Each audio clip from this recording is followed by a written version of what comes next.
एक प्रकार से कह दें तो गांधीधाम हम कोइंसिडेंसली आए थे या फिर कह लो एक्सीडेंटली आए थे।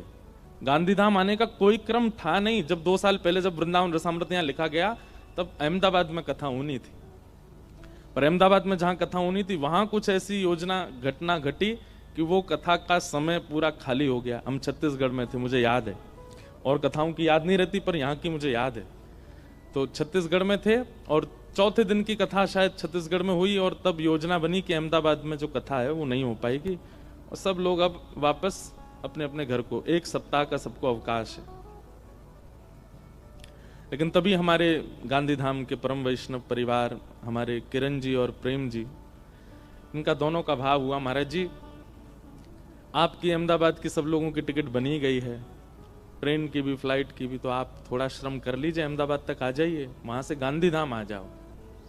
हमने कहा भाई देखो, अब छुट्टी अगर पता चल जाती है ना उस डेट में छुट्टी है और फिर उस डेट में फिर से स्कूल बुलाया जाए, कॉलेज बुलाया जाए, यूनिवर्सिटी बुलाया जाए तो बच्चों का मन नहीं होता। भाई पहले बोल दिया था छुट्टी, अब बोल रहे हो आओ, ऐसा थोड़ी होता है।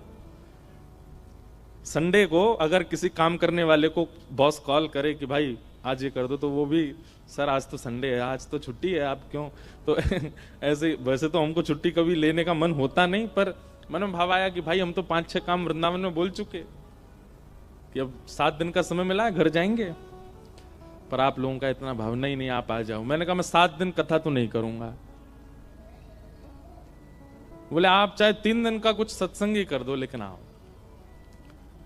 वास्तव में यहां गांधीधाम इसलिए आना था कि ठाकुर जी को यहां वृंदावन रसामृत पद प्रकट करवाना था और योजना बनी, गांधीधाम आए। क्या क्या कहेंगे, क्या विषय होगा, चर्चा चलती रही। तो मन में भाव आया वृंदावन के बारे में कुछ कहेंगे, वृंदावन रसामृत पद का प्रादुर्भाव करेंगे। सप्तनिधियों का चित्र लगाया गया था, जो कथा स्थान पहले तो दूसरा वहां हॉल था, तो वहां सप्तनिधियों के चित्र लगे थे। मुझे नहीं पता था कि वहां सप्तनिधि विराजमान हैं। वृंदावन के 7 ठाकुरों के चित्र लगे थे। बस हम अपने किरण जी के घर पर रुके थे, हम थे, हमारे प्रेम भैया, सागर जी, हम लोग तीनों बैठ के हमने कहा भाई वृंदावन के लिए कुछ लिखें।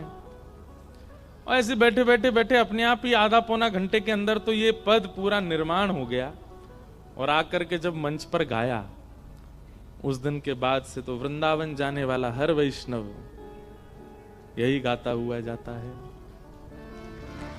श्यामा हृदय कमल सो प्रगट्यो, श्यामा हृदय कमल सो प्रगट्यो, श्याम हृदय कुभाए वृंदावन प्यारो वृंदावन, वृंदावन प्यारो वृंदावन, हे श्री वृंदावन मेरो वृंदावन, श्री वृंदावन प्यारो वृंदावन, जिनकी कृपा से यह रस प्रगट्यो वृंदावन अभिराम, जिनकी कृपा से यह रस प्रगट्यो वृंदावन अभिराम। हे सप्तनिधि ने को ही उजियारो, सप्तनिधि को ही उजियारो, हम सबको मिलवावे वारो, हम सबको मिलवावे वारो, हमारो गिरधर लाल वृंदावन मेरो वृंदावन, ओ वृंदावन मेरो वृंदावन, हे श्री वृंदावन प्यारो वृंदावन, श्री वृंदावन प्यारो वृंदावन, श्यामा हृदय कमल सो प्रगट्यो, श्यामा हृदय कमल सो प्रगट्यो, श्याम हृदय कुभाए वृंदावन मेरो वृंदावन, सो वृंदावन मेरो वृंदावन। ऐसे शब्द प्रकट हुए कि वृंदावन में सब आनंद से गाते हैं। कई लोग तो जानते ही नहीं थे कि सप्तनिधि वृंदावन के हैं। जयपुर में रहने वालों को लगता था कि श्री गोविंद देव जी जयपुर के ही हैं, गोपीनाथ जी जयपुर के ही हैं, करौली वालों को लगा मदन मोहन जी वहीं के हैं। लेकिन फिर धीरे धीरे सबको पता लगने लगा कि भाई ये वृंदावन के सात निधि हैं। और कालांतर में फिर कृपा करने के लिए दो जयपुर में, एक करौली में और एक पन्ना में विराजमान हो गए। अब देह वृंदावन का है मेरा, आत्मा वृंदावन की है, बुद्धि वृंदावन की है, मन वृंदावन का है, परंतु ये शब्द प्रकट गांधी धाम में हुए हैं। एक बात सिद्ध होती है इससे, हम जो बात कहना चाहते हैं वो ध्यान से सुनिएगा। इससे एक बात सिद्ध होती है कि वृंदावन कोई अचल स्थान नहीं है। वृंदावन तो चलती फिरती व्यार है, जहां प्रेम अधिक होता है वृंदावन की सुगंध आने लग जाती है, वृंदावन प्रकट होने लग जाता है। और मुझे अभी अगर ये बात मैं कहूं कि वृंदावन कोई एक स्थान नहीं है जहां प्रेमियों की संख्या ज्यादा, या जहां एक व्यक्ति के हृदय में प्रेम की स्थिति ज्यादा, उसके आसपास सब वृंदावन जैसा लगने लगता है। ये कोई बड़ी बड़ी बात नहीं है मंच से कहने की, ये वास्तविकता है। ऐसे कितने भक्तों के चरित्र हैं जो वृंदावन से कोसों दूर रहे, लेकिन जहां रहे वहीं वृंदावन को प्रकट कर दिया, क्योंकि वृंदावन कोई अचल स्थान नहीं है। वृंदावन तो सचल व्यार है, मतलब एक वायु की तरह है, जहां अवकाश मिलता है वायु चली जाती है। ठीक वैसे ही जहां प्रेम की स्थिति ज्यादा होती है वृंदावन वहां आ जाता है।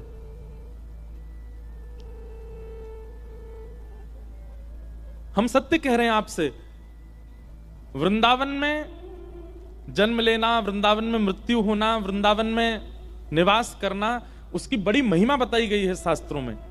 पर मेरा ऐसा मानना है कि देह से वृंदावन रहना और मन से वृंदावन रहना, इन दोनों में श्रेष्ठ मन से वृंदावन रहना है। और या फिर मैं कहूं तो मन में वृंदावन रहना।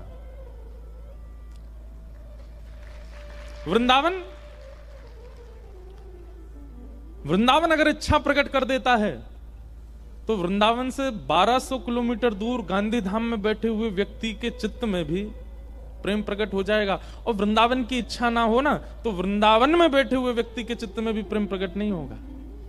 कितने लोग हमारे वृंदावन में, कितने लोग ऐसे हैं, अब सौभाग्यशाली तो वो हैं कि वो वृंदावन में जन्मे, पर दुर्भाग्य है उनका, उनको वृंदावन का एक भाव भी नहीं पता। उनको यह तक नहीं पता कि वृंदावन में बिहारी जी की मंगला आरती होती भी है कि नहीं, राधा रमण जी की कितने बजे होती है, श्री राधा वल्लभ जी की प्रसिद्धि सेवा में किस भाव की है,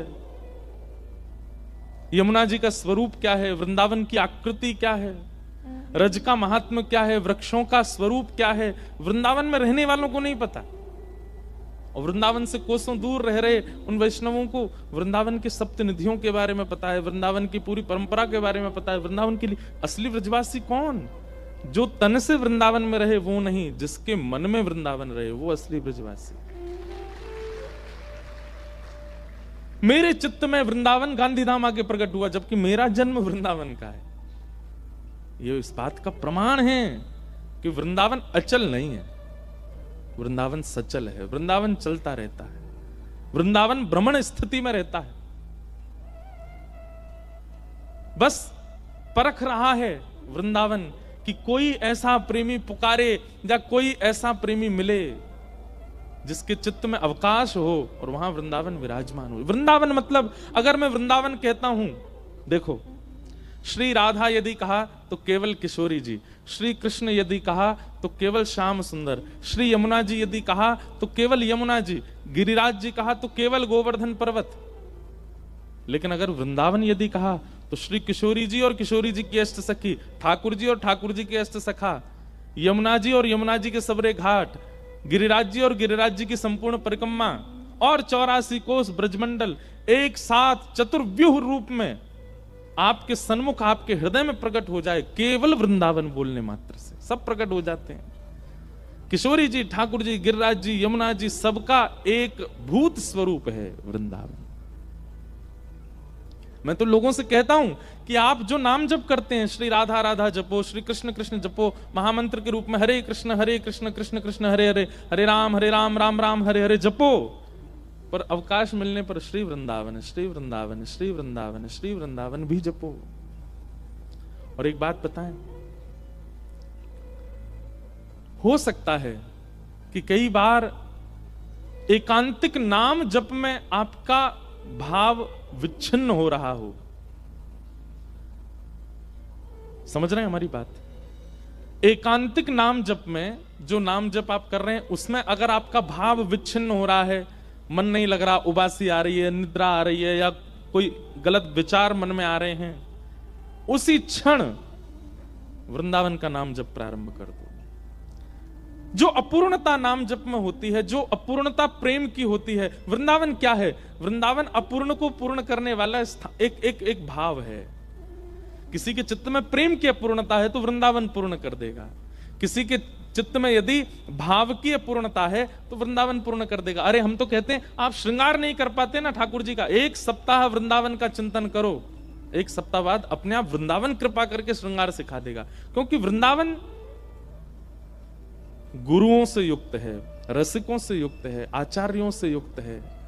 गुरु रसिक आचार्य ही तो बताते हैं कि नियम क्या, पद्धति क्या, सेवा क्या। वृंदावन भजो भैया। हमारे तो श्री हरिराम व्यास जी, जिन्होंने वृंदावन के अलावा किसी को भजा ही नहीं, वे रहते वृंदावन में। और आपको एक बात जान के आश्चर्य होगा, गोविंद देव जी, गोपीनाथ जी, मदन मोहन जी, राधा रमन जी, राधा वल्लभ जी, और वो हैं जुगल किशोर, बिहारी जी और राधा वल्लभ जी के बीच में ये श्री हरिराम व्यास जी के ठाकुर जी। रूप गोस्वामी को अकेले ठाकुर जी मिले, सनातन गोस्वामी को अकेले मदन मोहन जी मिले। सब लोग इधर देखो, बहुत ध्यान से सुनना। आपसे ज्यादा हमको भी हवा की इच्छा हो रही है ना, क्योंकि आप पे तो फिर भी चलो इतनी लाइट, हम पे तो ये ऊपर लाइट और लग रही है, पर मन यदि लग गया ना कथा में फिर नहीं पता चलेगा। कल एसी इतना चिल्ड करवाएंगे, सूटर पहनना पड़े हैं। अभी कथा सुनो। तो रूप गोस्वामी को गोविंद देव जी मिले, सनातन जी को मदन मोहन जी मिले, मधु पंडित को गोपीनाथ जी मिले, गोपाल भट्ट गोस्वामी को राधा रमन जी मिले, हितवंश महाप्रभु को राधा वल्लभ जी मिले, स्वामी श्री हरदास जी महाराज को बिहारी जी मिले। लेकिन एकमात्र ऐसे केवल हरिराम व्यास हैं जिनको युगल किशोर मिले। दोनों मिले, ठाकुर जी भी मिली और किशोरी जी भी मिली। इसका मतलब मेरा ऐसा नहीं है कि उन सबको किशोरी जी प्राप्त नहीं हुई। सबके रूपों में तो वाम अंग जो है ना, चाहे वो गोविंद देव जी हो, गोपीनाथ जी हो, मदन मोहन जी हो, राधा रमन जी, बिहारी जी, इनमें वाम अंग जो है वो किशोरी जी हैं और दाहिना अंग जो है ठाकुर जी हैं। लेकिन जुगल किशोर जी युगल प्रकट हुए वृंदावन के किशोर वन में। श्री हरिराम व्यास जी के ठाकुर जुगल किशोर पन्ना में विराजमान है, राधा रानी सहित प्रकट भये। क्यों? इनको डबल क्यों मिले? क्योंकि हरिराम व्यास जी ने वृंदावन को भजा। किसी ने रज को भजा, किसी ने यमुना जी को भजा, किसी ने कुंज निकुंजों को भजा, किसी ने गुरु को भजा, किसी ने सखियों को भजा ठाकुर जी की। लेकिन श्री हरिराम व्यास जी ने वृंदावन को भजा, इसलिए युगल मिले, दोनों मिले। इसलिए वृंदावन भैया सामान्य नहीं है। हमारे हरिराम व्यास जी कहते हैं, वृंदावन साचो धन भैया, वृंदावन साचो धन भैया। अच्छा, ये सौभाग्य है गांधी धाम का। यहां वृंदावन भाव के सबसे ज्यादा पद यहीं गाए जाते हैं कथा में, और कहीं इतने पद नहीं गाए जाते। इसलिए चूकिएगा नहीं, साथ में गाइएगा, दोहराइएगा सब लोग। वृंदावन साचो धन भैया, ओ वृंदावन साचो धन भैया, वृंदावन साचो धन भैया, वृंदावन साचो धन भैया। कनक कूट कोटिक लगत जिए भजिए कुंवर कन्हैया। कनक कूट कोटिक लगत जिए भजिए कुंवर कन्हैया। हरिराम व्यास जी कहते हैं जब तक त्याग की भावना चित्त में नहीं आएगी आप वृंदावन को भज नहीं सकते। हम कह रहे हैं भैया चाय से ही शुरू करो, पर नेक नेक त्यागनो शुरू करो, थोड़ा थोड़ा त्याग करना शुरू करो। अगर वृंदावन को भजते हैं, पाना चाहते हैं तो बहुत बड़े त्याग की आवश्यकता नहीं है, छोटे से प्रारंभ करो, एक दिन विशाल तक तो पहुंच ही जाओगे। और एक बात बताएं आपको, परिवार नहीं त्यागना है, घर नहीं त्यागना, धन नहीं त्यागना, संपत्ति नहीं त्यागनी। जिन कारणों से संसार हमें पकड़ता है वो कारण त्यागने। आप कहोगे व्यापार है महाराज जी, ना बिल्कुल नहीं है। कितने बड़े बड़े व्यापारी हैं जो अपने व्यापार के माध्यम से वृंदावन की सेवा करते हैं। व्यापार कोई आसक्ति का साधन नहीं हो सकता। विषय भोग विलास ये सब आसक्ति के साधन हैं। हम वृंदावन भी भजते हैं और विषयों का त्याग भी नहीं करते, इसीलिए वृंदावन पूर्ण रूपेण कृपा नहीं करता।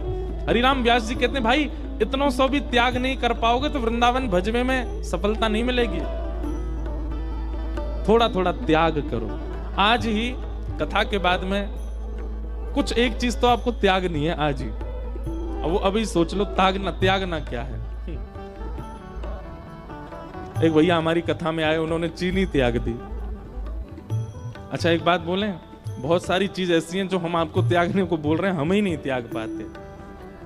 पर कोई नहीं, हम तो जब त्यागेंगे सब, हम तो एक संग ही झड़ा भंडारा करेंगे, सब कुछ त्यागेंगे एक साथ। हमको पता अपनी, हम धीमे धीमे नहीं त्यागने वाले हैं। आज घोषणा कर रहे हैं मंच से, जिस दिन त्याग आएगा एक संग सब त्याग छूटेगा। लेकिन आप लोग एक एक करके छोड़ो। आज किसी एक वस्तु का अभी त्याग का संकल्प लीजिए कि बस छोड़ दिया आज, और फिर वृंदावन को भजिए। अनुभूति होगी, स्वप्न में प्रिया प्रियतम दिखेंगे। अनुभूति होगी, रात्रि में कभी मोंगरे की सुगंधी, कभी गुलाब की सुगंधी, कभी ऐसा लगेगा कि मानो गांधी धाम नहीं है, ये वृंदावन ही है। इन 4 दिनों के भीतर ही वहां अनुभव होने लगेगा। आज ही किसी वस्तु का अभी से त्याग करो।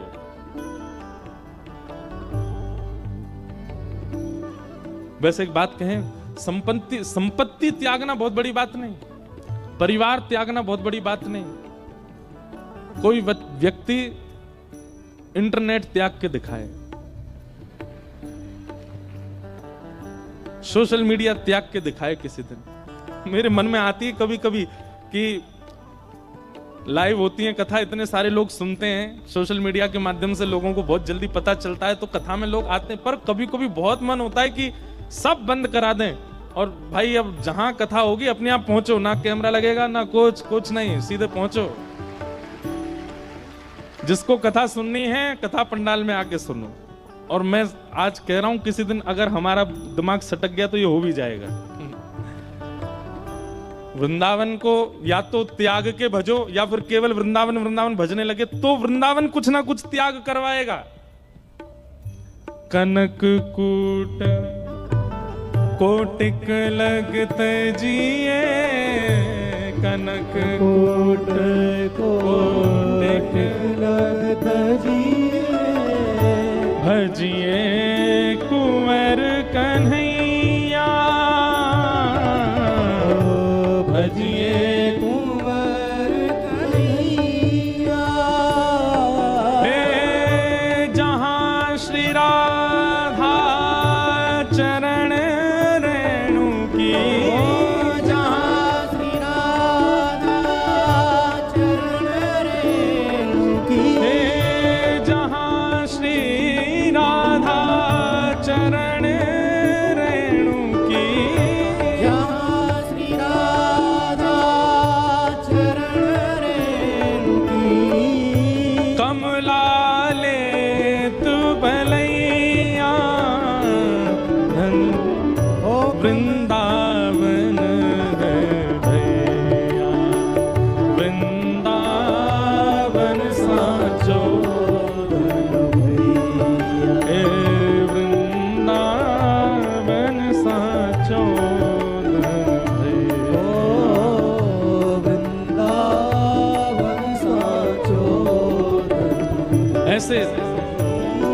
हमारे हरिराम व्यास जी को युगल प्राप्त हुए। तो ये बात इससे सिद्ध हो गई कि भाई वृंदावन भजवे वारे को ठाकुर जी मिलेंगे, पर साथ में किशोरी जी मिलेंगी ही मिलेंगी। और वो सिद्ध हुआ श्री हरिराम व्यास जी के प्रसंग में। तो इसलिए हम निवेदन कर रहे हैं कि वृंदावन भजना शुरू कीजिए। और वृंदावन भजने का केवल एक नियम है कि किसी एक का त्याग करके प्रारंभ कीजिए। किसी एक छोटी वस्तु का, कोई बहुत बड़ा त्याग मत कीजिए, छोटा सा कुछ त्याग दो। आज आपके अंदर कोई व्यसन है, आपके अंदर कोई, जैसे क्या त्यागना चाहिए सुनो। कोई आपका अवगुण आपके मुंह पर बोल देता है तो आप सुन नहीं पाते। आपको आके कोई बोल दे कि भाई सुनो तुम ना ये काम ठीक नहीं करते, तो आपको क्रोध आने लगता है। तो आज त्याग कर दो। कथा में बैठ के अगर त्याग करेंगे ना तो हो जाएगा। कथा सामर्थ्य देती है। इसलिए कथा को केवल पंडाल या हॉल समझ करके, कोई मनोरंजन समझ के मत माना कीजिए। बहुत बड़ी योग्यता होती है। कथा स्थान सामर्थ्य प्रदान करता है। यहां बैठ के किया गया संकल्प बाहर जाकर के फल देगा। आप यहां के बाद सोचेंगे कि यहां के बाद में कुछ विचार करूं, नहीं होगा कार्य। यहीं अभी संकल्प लीजिए कि आज से मुझे कोई कुछ भी कहे मैं क्रोध नहीं करूंगा। आप देख लेना, शाम कोई कुछ कहेगा आपको क्रोध नहीं आएगा। इतने विश्वास से मैं कह रहा हूं मंच से, तो थोड़ा तो मानिएगा मेरी बात को। वो फिर तो आप कोई बहुत ऊंचे लेवल वाले ही होंगे कि फिर कथा में लेके संकल्प भी फिर भी नहीं हो वो काम। चट्ट भी मेरी पट्ट भी मेरी। हमारे ब्रज में कहते हैं चट्ट भी मेरी पट्ट भी मेरी। अगर यहां जो संकल्प लिया गया त्याग हो गया तो चट्ट मेरी, मैंने कहा था कथा में लोगे तो हो जाएगा। और नहीं हो तो भी दोष आपका है। कुछ त्यागी है। विशेष रूप से तो अपने विषयों का त्याग, विकारों का त्याग। हम सब जानते हैं कि हमारे अंदर गलत क्या है, उसका त्याग, और उसका संकल्प कथा में लीजिए। और फिर वृंदावन भजिए। वृंदावन अपना चमत्कार दिखाएगा, वृंदावन अपनी अनुभूति कराएगा। हरिराम व्यास जी कह रहे हैं जिनको युगल प्राप्त हुए। तो वृंदावन क्या है? पूर्णता करता है। किसी भी भाव में जहां पर अपूर्णता का अनुभव है, आप ज्ञान के पक्ष में ले लीजिए। आप यदि अपने गुरु के सामने बैठ करके अध्ययन करते हैं और गुरु के द्वारा बताई गई बातें उतनी देर समझ में तो आती हैं, पर वो लागू नहीं कर पाते जीवन में, वृंदावन को भजना शुरू करो। गुरु आज्ञा पालन में पूर्णता करेगा वृंदावन। आप ठाकुर जी की सेवा तो करते हैं, पर आपको कहीं ना कहीं लगता है कि मुझसे कोई अपराध बनता है, कोई चूक बनती है, मैं शायद अभी भोग अच्छे से पधरा नहीं पाता, श्रृंगार कर नहीं पाता। वृंदावन को भजना शुरू करो, कुछ दिन में श्रृंगार सेवा अच्छी हो जाएगी। कथा में आके नींद आने लगती है, कथा में आकर के मन इधर उधर भागने लगता है। कहीं भी कथा हो, सत्संग हो, बस ये कथा प्रारंभ होते ही निद्रा आ जाती है, यह अपूर्णता है। वृंदावन का नाम जब प्रारंभ कीजिए, जाएगी निद्रा। हम स्पष्ट कहते हैं भगवत संबंधी किसी भी कार्य में अपूर्णता का अनुभव आपको हो रहा है तो वृंदावन को भजिए, क्योंकि श्रीमद् भागवत में केवल वृंदावन के लिए कहा गया, वृंदावनम संप्रविश्य सर्वकाल सुखावहम। ठाकुर जी को सर्व सुख देने की सामर्थ्य यदि किसी में है तो श्री वृंदावन में है। बहुत प्रसन्न होते हैं ठाकुर जी वृंदावन से। कहीं ना कहीं आपके भजन में, आपके साधन में, आपके कथा श्रवण में, आपके नाम जप में जो रुकावट है वो ठाकुर जी की अप्रसन्नता है, ऐसा मानते हैं, या गुरु की अप्रसन्नता है, या किसी वैष्णव का अपराध है। बहुत ध्यान से सुनिएगा। किसी वैष्णव का अपराध लगता है तो भजन साधन में कटौती होती है। ठाकुर जी आपसे किसी बात पर अप्रसन्न होते हैं तो भजन साधन में कटौती होती है, और उनको प्रसन्न करने के लिए उनकी प्रिय वस्तु परोसी जाती है। श्रीमद् भागवत कह रही है, वृंदावनम संप्रविश्य सर्वकाल सुखावहम। ठाकुर जी वृंदावन प्रवेश करते ही सब हर परिस्थिति से प्रसन्न होने लगे। इसका मतलब ठाकुर जी को प्रसन्न करना है तो वृंदावन कहो, वृंदावन भजो, वृंदावन रटो। आपके किसी भी भाव में जो अपूर्णता है वो पूर्णता वृंदावन करेगा। ऐसा श्री वृंदावन था। नाम, रूप, लीला और धाम, ये चार बातें, इन पर हम चर्चा आज करते हैं। कल की जानकारी सुनो। कथा का समय 4 बजे से है। 7 बजे कथा विश्राम होगी और कल फिर 7 बजे कथा विश्राम करके हम व्यास मंच को प्रणाम करके आप लोगों के पास ही बीच में आके बैठ जाएंगे। और उसके बाद फिर अरे सुन तो लो पूरी बात, बीच में बैठ जाएंगे और आगे नहीं बैठेंगे, पीछे बैठेंगे बस हमारी बगलबंदी खींच मत ले जाना। और फिर यहाँ वृंदावन रसामृत जो पद है उसका पहली बार जो वीडियो होगा हम भी आप लोगों के साथ यहीं देखेंगे। फिर यहाँ उसका दर्शन करेंगे। पूरे सप्तनिधि का जो पद कल लॉन्च होगा वो यहीं होगा पहला, क्योंकि गांधी धाम में लिखा गया तो उसका प्रथम दर्शन भी यहीं होगा। आप सब लोग हम उसके साक्षी बनेंगे प्रथम दर्शन के। 7 ठाकुरों की 7 आचार्यों की पूरी लीला तो देखो दिखाना असंभव है, इसलिए बहुत थोड़े थोड़े रूप में उनका सबका दर्शन कराया गया है। पूरी लीला के लिए तो भाई कथा सुननी पड़ेगी ना आपको, वो तो बहुत विस्तृत है चरित्र। तो पूरे चरित्र तो नहीं है, पर सूक्ष्म चरित्र 7 निधियों के और 7 आचार्यों के उसमें दिखाए गए। उसका हम सब लोग एक साथ दर्शन करेंगे। और दर्शन करने के बाद में फिर यहाँ पर हमारे गुजरात के सुप्रसिद्ध गायक हैं कीर्तिदान गढ़वी जी, उनका दायरो होगा। दायरो बोलते हैं, डायरो बोलते हैं, क्या बोलते हैं? दायरो बोलते हैं कि डायरो बोलते हैं? दायरो। वो दायरो यहाँ फिर होगा। और हमको इतना अच्छा लगता है, वो इतना अच्छा लगता है, शब्द एक भी समझ में नहीं आता मेरे, मुझे शब्द नहीं समझ आता है, पर जब वो गाते हैं, वो जब मंजीरा बजता है तो ऐसा मन होता है कि कुछ तो अच्छा बज रहा है, इस पर नाच लो तो कल उनका दायरो होगा और फिर उसमें बढ़िया संगीत हम लोग नृत्य करेंगे, सब आनंद करेंगे, वृंदावन प्रकट उत्सव मनाएंगे कल। और भाषा समझने की जिम्मेवारी आपकी, नृत्य करने की जिम्मेवारी हमारी तो आप तो केवल समझ ला वो क्या गा रहे हैं, बाकी तो फिर उत्सव आनंद करेंगे। फिर 1-1.5 घंटा कल करीब 9, 9:30, 10 तो बज ही जाएंगे, इसलिए सब लोग उसी व्यवस्था से आना कल। और फिर बढ़िया उत्सव मना करके फिर हम लोग फिर प्रस्थान करेंगे। और फिर परसों से अपना वही क्रम रहेगा। 18 तारीख की जो कथा है वो सुबह होगी, समय हम कल बता देंगे कि कितने बजे होगी, वो फिर आप लोग सुबह आना है सब लोगों को। इस प्रकार से वृंदावन रसामृत उत्सव चलेगा। तो वृंदावन गांधी धाम में प्रकट हुआ वृंदावन रसामृत।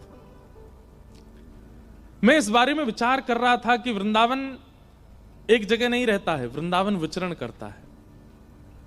और इसका एक प्रमाण मुझे मिलता है, हमारे श्री हितरवंश महाप्रभु के परम चरण सेवक हुए श्री विठल दास जी। बहुत सावधानी से सुनिएगा।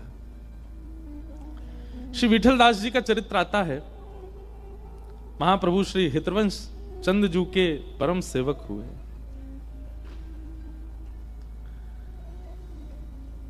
हमारे हितरवंश महाप्रभु जब वृंदावन पधारे और श्री राधा वल्लभ लाल जी को विराजमान किया, सब लोग इधर देखो, ध्यान से सुनो कथा। तो देवबन करके एक स्थान है उत्तर प्रदेश में ही, उसको आजकल देवबंद बोलते हैं, बंद, पर वो देवबंद नहीं है, देवबन। विधर्मियों ने उसका नाम देवबंद कर दिया है, पर मूल रूप से उसका स्थान का नाम देववन है। तो वहां से महाप्रभु जी वृंदावन पधारे। महाप्रभु जी का चरित्र तो हमने विस्तार से कई बार कहा है, आप लोग YouTube पर सुन लेना। महाप्रभु जी का जन्म तो ब्रजमंडल में ही हुआ, पर आपके माता पिता देववन में रहते थे, वृंदावन से करीब 100-150 किलोमीटर के लगभग है। तो आप जब किशोरी जी की आज्ञा से वहां से वृंदावन आए और आत्मदेव नाम के एक ब्राह्मण के यहां से श्री राधा वल्लभ लाल जी को लेकर के जब वृंदावन में विराजमान किया, वृंदावन में सेवा विस्तृत होने लगी राधा वल्लभ जी की। तो आपके एक परम वैष्णव भक्त थे श्री विठल दास जी। अब आप लोग विचार कीजिएगा, गुरु निष्ठा कैसी, वृंदावन कैसों को प्राप्त होता है, हम 4 दिन यही सुनेंगे। कैसी स्थिति, कैसी परिस्थिति, कैसे व्यवहार, कैसे स्वभाव वाले लोगों को वृंदावन प्राप्त होता है, ध्यान से सुनिएगा। देवबन में रहते थे श्री विठल दास जी, लेकिन महाप्रभु जी के रूप के दर्शन की ऐसी उत्कंठा और ऐसी व्याकुलता उनके चित्त में हुई कि सब परिवार सब कुछ समेट करके वृंदावन आ गए। संपत्ति वही है, व्यापार आदि जो भी आप क्रिया करते थे, आमदनी का जो भी आपका प्रारूप था, वो सब देववन में ही था। लेकिन महाप्रभु जी श्री हितरवंश चंद जी के दर्शन की इतनी व्याकुलता चित्त में हुई कि रह ही नहीं पा रहे हैं, अपने पूरे परिवार सहित वृंदावन आ गए, सब कुछ लेकर के। जब आप श्री वृंदावन आए तो महाप्रभु जी ने पूछा कि भाई दर्शन को आए हो, कुछ दिन रह के चले जाओगे? बोले नहीं, हमेशा के लिए आ गए। जहां हमारे श्री राधा वल्लभ लाल, जहां हमारे महाप्रभु जी, वहीं हम नहीं रह पा रहे आपसे दूर। मैंने कहा ना, त्याग बिन वृंदावन प्राप्त नहीं होता। लिखते जाइएगा, पहला नोट है, वृंदावन प्राप्ति में त्याग बहुत जरूरी है। भले ही छोटे से शुरू हो, लेकिन त्याग तो होगा। और अपने हरिराम व्यास जी तो कहते हैं, कनक कूट कोटिक लग तजिए भजिए कुंवर कनिया। बड़े बड़े मेरू पर्वत के समान धन का जब त्याग करोगे तब भजन कर पाओगे ठाकुर जी का। त्याग बिन भजन नहीं है, इसलिए त्याग पर इतना जोर दिया जा रहा है, क्योंकि त्याग बिन प्रेम गली अति सांकरी तामे दो ना समाये। प्रेम गली बहुत छोटी है, उसमें दो नहीं रह सकते, एक ही रहेंगे। या तो सब रह लें या केवल ठाकुर जी रह लें। और ठाकुर जी को बसाना चाहो, हमारे लाला को स्वभाव है, वो त्रिभंग लली क्यों है, वो पाम टेढ़े करके, कमर टेढ़ी करके, हाथ टेढ़े करके काहे को खड़े हैं? ये इतने टेढ़े मेढ़े है कि हमारे खड़े हैं कि हमको पहले ही बता रहे हैं, वो इतनी जगह रखियो कि मैं भीतर आ सकूं। मैं सीधो ना हूं, मैं टेढ़ो मेढ़ो हूं। मोह भीतर आवे के काजे बहुत जगह चाहिए।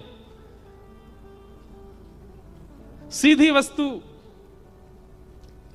वो तो गाड़ी सीधी होती है, गली में प्रवेश कर जाती है। लेकिन सबसे मूल तत्व घी को किसी पात्र से निकालना है तो उंगली टेढ़ी ही करनी पड़ती है। ठीक वैसे ही हम सबके चित्त में जो प्रेम रस तत्व है, उसके लिए ठाकुर जी टेढ़े ही हैं। और फिर यूं कहमें कि भैया मैं तेरे भीतर जाऊंगा और कहीं वहां बहुत ज्यादा भीड़ भई तो मेरे तो हाथ में लग जाएगी, मेरी कमर में लग जाएगी, मेरे पामन में लग जाएगी। पहले सबरी भीड़ निकाल ले, खूब जगह कर ले चित्त में, तब आऊंगा मैं। ये त्याग का रूप है। तो श्री विठलदास जी सब छोड़ करके आ गए वृंदावन और परिवार सहित महाप्रभु जी के चरणों में बैठ गए। बोले अब आप सेवा दीजिए, बस दिन की शुरुआत आपके दर्शन से और रात्रि शयन से पूर्व आपका दर्शन, ये मेरी इच्छा है, इसके बिना नहीं रह पा रहे हैं।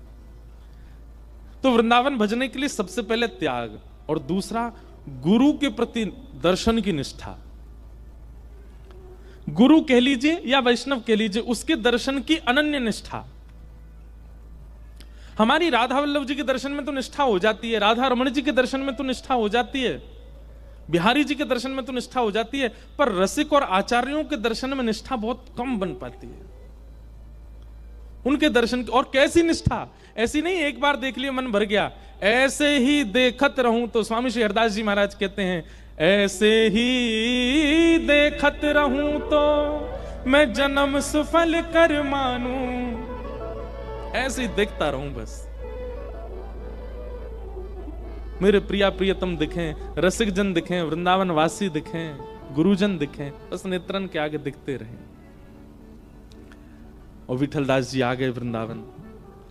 आप खूब विद्वान थे, खूब ज्ञानवान थे, खूब योग्य थे, सब प्रकार संपूर्ण सब कुछ था आपके पास में, लेकिन फिर भी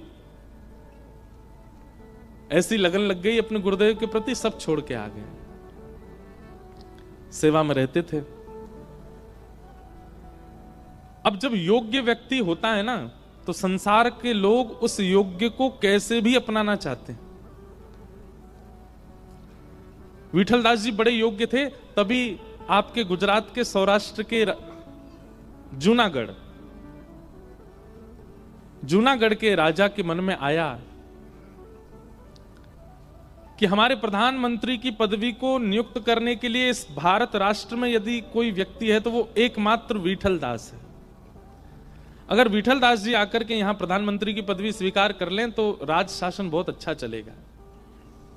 ठाकुर जी कैसा कौतुक करते हैं, कैसा खेलते हैं, देखो। कहां विठल दास जी अपना सर्वस्व छोड़ करके वृंदावन आए थे केवल अपने गुरु और ठाकुर के दर्शन के लिए।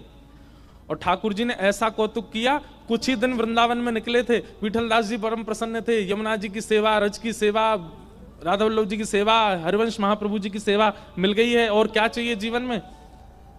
और तभी सौराष्ट्र के जूनागढ़ के राजा का पत्र गया वृंदावन। महाप्रभु जी यमुना जी के तट पर बैठे थे, तभी पत्र आया। पत्रवाहक ने आकर के कहा कि महाराज, गुजरात के जूनागढ़ के महाराजा ने पत्र भेजा है श्री विठल दास जी के लिए। महाप्रभु जी बोले, अच्छा, राजा ने पत्र भेजा है, पढ़ के बताओ तो क्या लिखा है। तो जैसे ही वो पत्र पढ़ने लगे, विठल दास जी कोई सेवा कर रहे थे, कुछ कर रहे थे वहां पर, और पत्र पढ़ते पढ़ते बोले, महाराज कह रहे हैं कि हमारी प्रधानमंत्री की जो पदवी है उसके लिए एकमात्र व्यक्ति पूरे भारत में जो हमें दिखता है वो केवल श्री विठल दास जी हैं।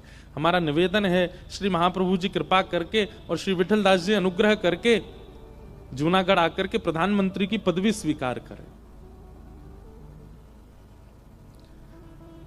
ये बात सुनकर के आज की डेट की अगर बात होती तो घर में उत्सव मन रहा होता, पर श्री विठल दास जी को जैसे ये बात पता चली, विठल दास जी उसी क्षण नेत्र बंद करके राधा वल्लभ जी को ध्यान करके बोले, हे श्री राधा वल्लभ लाल, मैंने अपने जीवन में कोई पुण्य किया हो, मैंने अपने जीवन में कोई सुकृत किया हो, मैंने अपने जीवन में इस जन्म में नहीं भी किया हो, पूर्व जन्म में भी कुछ, अगर मैंने कुछ तो अच्छा किया होगा, उस अच्छे का फल केवल ये दे देना कि गुरुदेव भगवान कहीं मुझे जूनागढ़ जाने की आज्ञा ना दे दें, ये मना कर दें, मुझे ये पदवी नहीं चाहिए।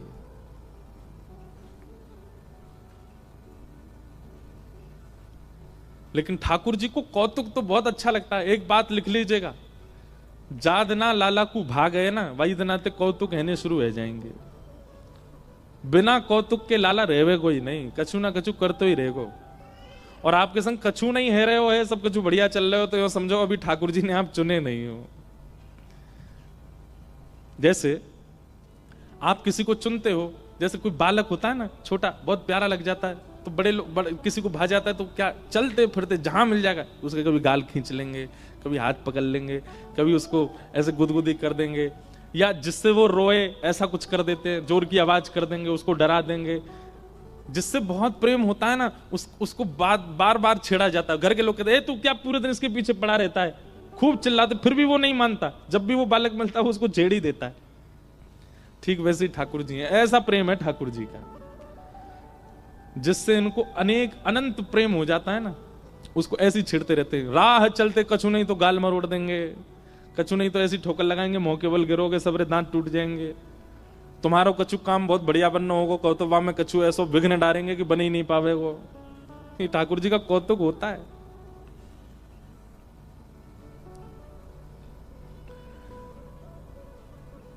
विठल दास जी के साथ हुआ। विठल दास जी प्रार्थना कर रहे हैं, हे राधा वल्लभ जी, कहीं गुरुदेव आज्ञा ना दे दें कि जूनागढ़ चले जाओ। और तभी महाप्रभु जी कहते हैं, वाह कितना शुभ संकेत आया है, कितना शुभ समाचार आया है विठल दास, बहुत बहुत तुमको शुभकामना, बहुत बहुत आशीष। अब जाओ, जाकर के जूनागढ़ के प्रधानमंत्री पद को स्वीकार करो। विठल दास जी के नेत्र सजल हो गए, शरीर कांपने लगा, चरणों में गिर गए, नाथ मैंने सब त्याग दिया केवल आपके और राधा वल्लभ जी के दर्शन के लिए, वृंदावन वास के लिए। कृपा करें भगवान, मुझे अब वापस यहां से मत भेजिए, मैं नहीं जा पाऊंगा, मैं नहीं रह पाऊंगा, मेरे प्राण निकल जाएंगे। और सब त्यागने के बाद पुनः संसार के विषयों को स्वीकार करना, ये तो महाअपराध है। मैं सब छोड़ चुका हूं, अब सामान्य परिवार छोड़ने के बाद एक राजपद भी स्वीकार करना, ये मेरे लिए उचित नहीं होगा। महाप्रभु जी कहते हैं, विठल दास, जब जीवन में संकट आता है तो गुरुजन क्या कहते हैं, बहुत ध्यान से सुनना, कितना अच्छा उपदेश महाप्रभु जी कह रहे हैं। जीवन में संकट आता है तो गुरुदेव क्या कहते हैं, जीवन में कोई विपत्ति आती है तो आप कुंडली दिखवाओ या गुरुजनों के पास जाओ, महाराजों के पास, वो क्या कहते हैं, बोले भैया देखो प्रारब्ध है, कुछ दिन का संकट है, सबके जीवन में आता है, इसको भोग लो। भाई जीवन में जब संकट आता है तो हम प्रारब्ध मान करके भोग लेते हैं। जीवन में जब सुख आवे, बिना प्रयास किए, बिना कोई मेहनत किए, अनायास ही सुख आवे, उसको भी भोगना चाहिए। ये उपस्थित भोग है। आपने कोई प्रयास नहीं किया, आपने कुछ ऐसी मेहनत नहीं की, आपने कुछ विचार नहीं किया, लेकिन अनायास ही आपके पास में कुछ ऐसा आया जिससे खूब संपत्ति प्राप्त हो रही है, खूब यश मिल रहा है, तो फिर उसको स्वीकार करना चाहिए, गुरु कृपा भगवत इच्छा मान करके। हाँ, सिर पे हावी मत होने देना, हृदय पर उसका ज्यादा प्रभाव मत पड़ने देना, पर उसको स्वीकार करो। विठलदास, तुमने योजना तो नहीं बनाई थी ना कि तुमको प्रधानमंत्री बनना है, तुमने इसके लिए परिश्रम तो नहीं किया था ना, ये तुम्हारा प्रारब्ध है, इसलिए इसको भोगो। अब यहां पर हम एक बात आपको बताना चाहते हैं, सुख और दुख ये दोनों प्रारब्ध से आते हैं। पुण्य और पाप ये भी प्रारब्ध से ही आते हैं। लेकिन भगवत प्राप्ति तभी होती है जब पुण्य और पाप दोनों शून्य हो जाते हैं। बहुत ऊंची बात है, बहुत ध्यान से सुनिएगा। पाप और पुण्य दोनों जब शून्य हो जाते हैं तभी भगवत दर्शन, भगवत प्राप्ति होती है। और पाप और पुण्य शून्य कब होते हैं? अपने किए गए पूर्ववर्ती पापों को स्वीकार करके ऐसा संकल्प लेना कि अब पुनश्च कभी भी नहीं करूंगा और जो मैंने किया है उसका स्वयं को दंड दूंगा, ऐसा करके पापों को निवृत्त करे। और जीवन में आने वाले जो भी भोग हैं, जो आपके बिना प्रयास करने पर आ रहे हैं, उनको भोग लेना है। आप संकल्प नहीं कर रहे हैं, आप प्रयास नहीं कर रहे हैं, पर कोई वस्तु प्रस्तुत हो रही है सामने से, अगर वो केवल यश युक्त है, कोई काम युक्त नहीं है, कोई व्यसन युक्त नहीं है, कोई वासना युक्त नहीं है, केवल और केवल यश युक्त, धन युक्त, ऐश्वर्य युक्त है, तो उसको भोगने में कोई आपत्ति नहीं है। हाँ, याद रहे, वो कोई विषय वस्तु ना हो, कोई वासना वस्तु ना हो, कोई काम वस्तु ना हो, इंद्रिय सुख की वस्तु ना हो, नहीं तो लोग बाग तो गलत अर्थ निकाल लेंगे कथा का। महाराज जी कह रहे थे सामने अपने आप आ जाए तो फिर क्या, ये पीला पानी मेरे सामने रखा है, मैंने तो मंगाया नहीं, पी लेता हूं। लोग बाग तो अपने मन से कुछ भी अर्थ लगा लेंगे। मेरा मित्र धुआं उड़ा रहा था, मैंने तो बोला नहीं था उसको। अब जब धुआं उड़ी रहा है सामने तो फिर इसमें मैं भी तो थोड़ा उड़ा सकता हूं। कहीं ये विषय वासना, काम और इंद्रिय सुख की वस्तुओं को मत ले लेना। इसमें यश के रूप में, संपत्ति के रूप में, ऐश्वर्य के रूप में, उपलब्धियों के रूप में यदि सामने से अनायास ही सुख आ रहा हो तो उसको स्वीकार करो। आप प्रयास मत करो। ये भक्तों के लिए बात है, सबके लिए नहीं है। जो नाम जापक हैं, जो तिलक लगाते हैं, जो गुरु निष्ठा रखते हैं, उनके लिए है। ये उपदेश महाप्रभु जी कर रहे हैं विठलदास को। विठलदास, तुम्हारे बिना प्रयास करने पर अगर तुमको प्रधानमंत्री की पदवी मिल रही है तो जिस प्रकार जीवन में आने वाले कष्टों को प्रारब्ध मान करके भोगते हैं, सुख मिल रहा है तो इसको भी भोगो। लेकिन त्याग देखिए और समर्पण देखिए विठलदास जी का। स्थिति ऐसी है कि प्राण निकलने को हो रहे हैं, लेकिन गुरु आज्ञा हो गई है कि जाना है तो अब नहीं रोकना। ये प्रेम है बंधु। विठलदास जी चाहते तो कह देते कि मैं संपत्ति छोड़ के आया था आपके लिए, मैं परिवार छोड़ के आया था आपके लिए, सब कुछ छोड़ करके आया था और आप मुझे खुद से ही दूर कर रहे हो। पर नहीं, गुरु आज्ञा हो गई है कि जाना है तो अब इसके आगे दूसरा प्रश्न नहीं। प्रेम का स्वरूप होता है मैं स्वयं कष्ट में रह लूंगा लेकिन मेरा प्रेमी कष्ट में ना रहे। विठलदास जी ने विचार किया कि अगर मैंने मना किया तो गुरुदेव को कष्ट होगा, मैं भोगने को तैयार हूं पर आप कष्ट में ना रहे। विठलदास जी कुछ नहीं बोले, नेत्रों से अविरल अश्रुधार गिर रही है, हाथ जोड़ के बैठे हैं और बस आज्ञा हो गई है जाओ। लेकिन मन तो सोच रहा है ठीक है जाता हूं, बुद्धि तो सोच रही है ठीक है जाता हूं, पर तन स्थिर हो गया है, तन हिल ही नहीं रहा है वहां से। और तब एक सूक्ष्म इच्छा प्रकट हुई मन में कि कृपा करके वृंदावन का कोई आशीष मुझे दे दीजिए। तब महाप्रभु जी ने सिर पर हाथ रख के कहा, विठलदास मैं तुम्हें आशीष देता हूं कि सदा वृंदावन तुम्हारे चित्त में रहेगा और तुम जहां रहोगे वृंदावन वहीं प्रकट हो जाएगा। जाओ।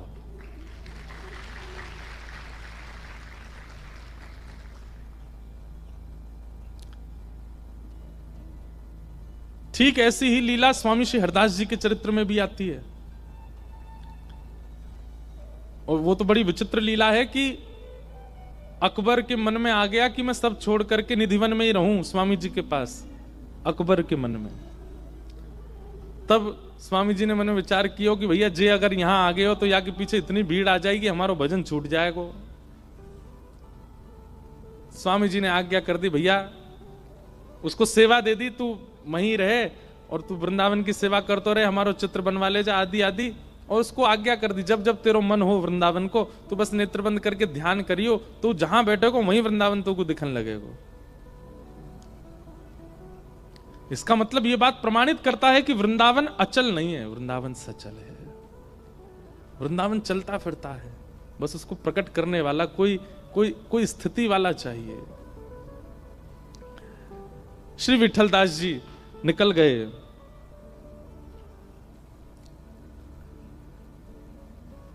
ज्यों ज्यों वृंदावन से पग आगे बढ़ावे त्यों त्यों मन में पीड़ा हो, लेकिन जब जब महाप्रभु जी का स्मरण करके नेत्र बंद करते हैं वृंदावन का दर्शन होने लगता है। वही कलकल करती यमुना जी, वही रौ करते हुए समस्त पक्षी, राधा वल्लभ लाल जी, श्री महाप्रभु जी कीर्तन करते समस्त वैष्णवजन दिखने लगते हैं। आप जूनागढ़ आकर के विराजमान हो गए और प्रधानमंत्री पदवी को स्वीकार किया, लेकिन राजा की तरफ से प्रधानमंत्री पदवी पर जितनी धन संख्या मिलती थी, मासिक जो धन मिलता था उनको, उससे वो अपना कोई उपभोग नहीं करते थे। जितना धन उनको प्रधानमंत्री पदवी पर मिलने पर मिलता था, उस धन से वो क्या करते थे? अश्व खरीदते थे, घोड़े खरीदते थे।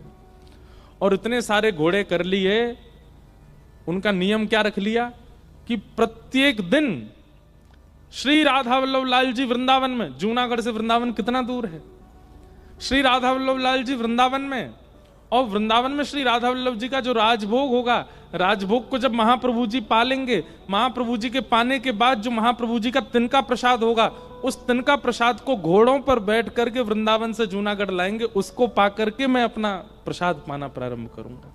नित्य राधा वल्लभ जी का राजभोग और महाप्रभु जी का तिनका प्रसाद पा करके आप निर्वहन करते थे। पूरा धन कहां लगाते थे? वृंदावन से लेकर जूनागढ़ तक जितने सिपाही बीच में लगे थे, एक घोड़े से दूसरे घोड़े तक दौड़ के जाते थे प्रसादी देने के लिए। जैसे किलोमीटर बंटे थे, 4 किलोमीटर एक घोड़ा जाएगा, फिर वहां कोई मिलेगा सिपाही उसको देंगे, वो 4 किलोमीटर दौड़ेगा, फिर वो आगे 4 किलो, ऐसे वृंदावन से नित्य महाप्रसाद आता था। कहां? जूनागढ़। और आप अपना पूरा धन, राजकोष का धन नहीं, जो प्रधानमंत्री को प्राप्त होता वो पूरा धन उसी में लगा देते थे। ऐसा समर्पण। अब सोचो, हमें वृंदावन मिलेगा, हम में वृंदावन बसेगा, हमने किया क्या है वृंदावन के लिए जो वृंदावन हमें प्राप्त हो? केवल रज माथे पर लगा लेते हैं, राधा मुख से उच्चारण कर लेते हैं, एकादशी व्रत कर लेते हैं, कंठी माला पहन लेते हैं, ब्रह्मचर्य का पालन कर लेते हैं, आसन पर बैठ करके थोड़ा ध्यान कर लेते हैं, कथा सत्संग सुन लेते हैं, इसमें ही हमको लगने लगता है वृंदावन हम पे कृपा क्यों नहीं कर रहा है? क्या ये बहुत है वृंदावन प्राप्ति के लिए? जिनको वृंदावन मिला है उनका देखिए तो सही स्थिति, उन्होंने क्या किया है वृंदावन के लिए, तब जाकर के वृंदावन प्राप्त हुआ।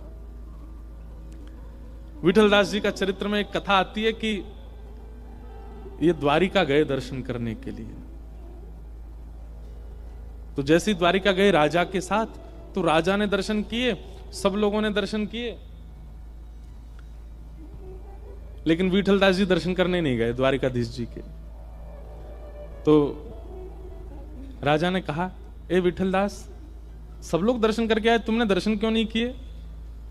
तो विठलदास जी कहते हैं, हम बिना किशोरी जी वाले ठाकुर जी को नहीं देखते। किशोरी जी बगल में बैठेंगी तब हम ठाकुर जी को दर्शन करेंगे। हमारे ब्रज में एक पद गाया जाता है, ये हम द्वारिकाधीश जी को चिढ़ा करके गाते हैं, ये वाला पद। हमारो मुरली वारो श्याम, हमारो मुरली वारो श्याम, हमारो मुरली वारो श्याम, हमारो मुरली वारो श्याम। गाइए, हमारो मुरली वारो श्याम, हमारो मुरली वारो श्याम। हो बिन मुरली वन माल चंद्रिका, बिन मुरली वन माल चंद्रिका। एक तो मुरली ना हो, वनमाला ना हो, और माथे पर यहाँ चंद्रिका धारण ना की हो। हमारे ब्रजवासी कहते हैं, बिन मुरली वन माल चंद्रिका, बिन मुरली वन माल चंद्रिका। नहीं पहचानत नाम, नहीं पहचानत हमारो मुरली वारो श्याम, हमारो मुरली वारो श्याम।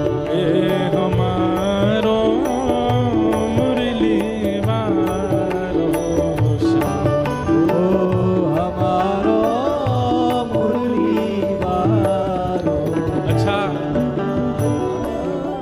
हमें ऐसा लगता है द्वारिकाधीश जी को छेड़ने में ब्रजवासी कोई कसर तो छोड़ते नहीं, पर ये द्वारिका में जो ये 2 बार आरती में मुरली धारण कराई जाती है ना, वो शायद ये बीठलदास जी की घटना के बाद से शुरू हुई होगी। नहीं तो हमारी ब्रज की लीला के भाव से तो ठाकुर जी मुरली लेके गए ही नहीं वृंदावन से। जैसे ही वृंदावन से मथुरा गए, मुरली वृंदावन में छोड़ करके गए ठाकुर जी, वंशी लेकर के नहीं गए। वो तो ब्रजवासियों ने आकर के ये पद गा दिया होगा द्वारिका में आज से 100, 200, 500 साल पहले, भैया बिन मुरली बनमाल चंद्रिका नहीं पहचानत नाम। तब हो सकता है कि हमारे गोस्वामियों ने विचार किया होगा कि भाई ये ब्रजवासी आकर के बोल रहे हैं बिना वंशी वारे हम ठाकुर जी को नहीं पूजते, तो चलो 2 बार की आरती में तो वंशी धारण कराओ। तो तब से द्वारिका में सुबह श्रृंगार आरती में और रात्रि संध्या आरती में श्री ठाकुर जी वंशी धारण करते हैं। और राजा मुकुट पहनता है, राजा किरीट पहनता है, पर द्वारिकाधीश को आप देखो, वो पाग भी पहनते हैं, चंद्रिका भी पहनते हैं। इसका मतलब क्या है? ये सब ब्रजवासियों ने आकर के शुरू करवाया है। नहीं तो दशहरा पे दर्शन करो आप, दशहरा पर द्वारिकाधीश क्या बढ़िया मुकुट पहनते हैं। रामनवमी पे दर्शन करो, विशेष उन पे ठाकुर जी पूरा पूरा मुकुट धारण करते हैं, किरीट धारण करते हैं। परंतु ये पाग पहनना, मोरपिच धारण करना और इधर चंद्रिका धारण करने का मतलब पता है क्या है? ये जो जितने श्रृंगारों में यहाँ चंद्रिका है, चंद्रिका इस भाव से है कि आधा अंग किशोरी जी का, किशोरी जी की चंद्रिका है। द्वारिकाधीश जी चंद्रिका धारण करते हैं। ये निश्चित ही ब्रजवासियों ने ये पद गाया होगा, इसीलिए द्वारिका में शुरू हो गया है। बिन बनमाल मुरली चंद्रिका, बिन मुरली मुरली चंद्रिका। नहीं पहचानत नाम, नहीं पहचानत नाम। हमारो मुरली वारो श्याम, हमारो मुरली वारो श्याम। हे हमारो मुरली वारो श्याम, हमारो मुरली वारो। और ब्रजवासी क्या देखते हैं ठाकुर जी में? दूसरा रूप क्या देखते हैं? गौर रूप, गोप रूप, वृंदावन चारी। गोप रूप वृंदावन चारी। द्वारिका में कहते हैं राजा धीराज गौ ब्राह्मण प्रतिपालक, श्री वसुदेव नंदन, श्री देवकी नंदन, श्री कृष्णचंद्र भगवान की जय। आज से 100-500 साल पहले ब्रजवासी बोले भैया जी कौन सा भगवान है? और यही है ठाकुर जी आपके ब्रज के। बोले हमारो लाला तो कन्हैया है, हमारो लाला तो गोपाल है, गोविंद है। इतना बड़ा नाम भैया, वृंदावन से द्वारिका तक तो इतना लंबा तो नाम है ठाकुर जी का। गौ ब्राह्मण प्रतिपालक, संत सेवी, त्रिलोकी नाथ, देव के नंदन, वसुदेव नंदन, आदि आदि आदि आदि करके नाम उच्चारण होता है ठाकुर जी का। ब्रजवासी के हमारो लाला कैसो है? गोप रूप वृंदावन चारी, गोप रूप वृंदावन चारी, ब्रज जन पूरण का, ब्रज जन पूरण का, याही सो हित चित में बाढ़ो, याही सो हित चित में बाढ़ो, याही सो हित चित में बाढ़ो, याही सो हित चित में बाढ़ो, दिन दिन पहले छिनया हमारो मुरली वारो, हमारो मुरली वारो, हमारो मुरली वारो, हमारो मुरली वारो। और अंत में यही भाव विठलदास जी कह रहे हैं द्वारिका जाके। क्या कह रहे हैं? बोले हमारे ठाकुर जी तो 2-4 जगह ही रहते हैं। कौन कौन सी जगह रहते हैं आपके ठाकुर जी? नंदीश्वर, नंदीश्वर मतलब नंदगांव, नंदीश्वर, गोवर्धन गोकुल, नंदीश्वर गोवर्धन गोकुल, बरसा। परम भक्त हुए सखा, उनका नाम था राम प्रसाद जी। क्या नाम था? राम प्रसाद जी। बाद में उनका नाम पड़ गया था जयराम बाबा। बाद में वो बाबा बन गए थे, गौड़िया वैष्णव संप्रदाय के महात्मा थे। तो राम प्रसाद जी जो थे, ये लोग बाग कई बार ऐसे ऐसे भाव कह देते हैं कि महाराज जी हम तो, हमारे गुरुदेव जो हैं वो राम जी के उपासक हैं, हमारे गुरुदेव नारायण के उपासक हैं, हम ठाकुर जी की वंदना कैसे करें? इस बात को चित्त से निकाल दीजिए कि आपकी उपासना पद्धति से आपकी प्रेम लक्षणा भक्ति की पद्धति मिटेगी नहीं। मीराबाई का गुरु मंत्र राम नाम था। तो राम प्रसाद जी का जन्म कैसे हुआ? इनका नाम राम कृपा प्रसाद ऐसी कुछ नाम था। मैं कल और विस्तृत इनका चरित्र सुनाऊंगा। तो इनका जन्म ऐसे हुआ कि इनके जो पिताजी थे वो जयपुर में विराजते थे। तो इनके, ध्यान से सुनो, ने कथा मुझे अभी याद आई है अचानक कहीं से, मैं सुना दूं आपको। इनके जो दादाजी थे, राम प्रसाद जी के जो दादाजी थे, उनकी अकस्मात मृत्यु होने पर उनके पिताजी ने, राम प्रसाद जी के पिताजी ने ब्रह्मचर्य में रहना स्वीकार किया कि मैं विवाह नहीं करूंगा। अपने पिता की मृत्यु से इतने परेशान हो गए कि वन में जाकर के ब्रह्मचर्य का पालन करने लगे और वानप्रस्थी हो। इतना भजन किया राम जी का कि राम जी प्रसन्न हो गए। और राम जी प्रसन्न होकर के दरबार सहित प्रकट हुए। राम जी, सीता जी, लक्ष्मण जी, भरत जी, शत्रुघ्न जी, हनुमान जी, और सब प्रसन्न हुए। तो प्रसन्न होकर के जंगल में प्रकट हो गए। प्रकट होकर इनको दर्शन दिए। तो दर्शन करके इन्होंने प्रणाम करके कहा, भगवान मुझे आप अपने संग ही ले चलो। तो राम जी ने इनको आज्ञा की, नहीं हम तुमसे कुछ आज्ञा करने आए हैं। बोले क्या? तुम विवाह करो, गृहस्थ आश्रम में प्रवेश करो। और ऐसा कहकर के राम जी तो वहां से अंतर्ध्यान हो गए।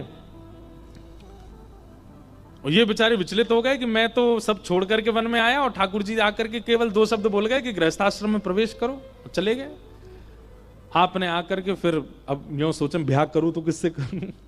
ठाकुर जी तो कह गए ब्याह करो। अब जो भी इनके घर आता, उससे विद्वान तो थे ही, इनसे आकर के जो भी ब्राह्मण मिलते बुजुर्ग थोड़े से, धीमे से पूछते आपकी बेटी है? तो सामने बोलते हाँ है। तो ब्याह हो गया उसका?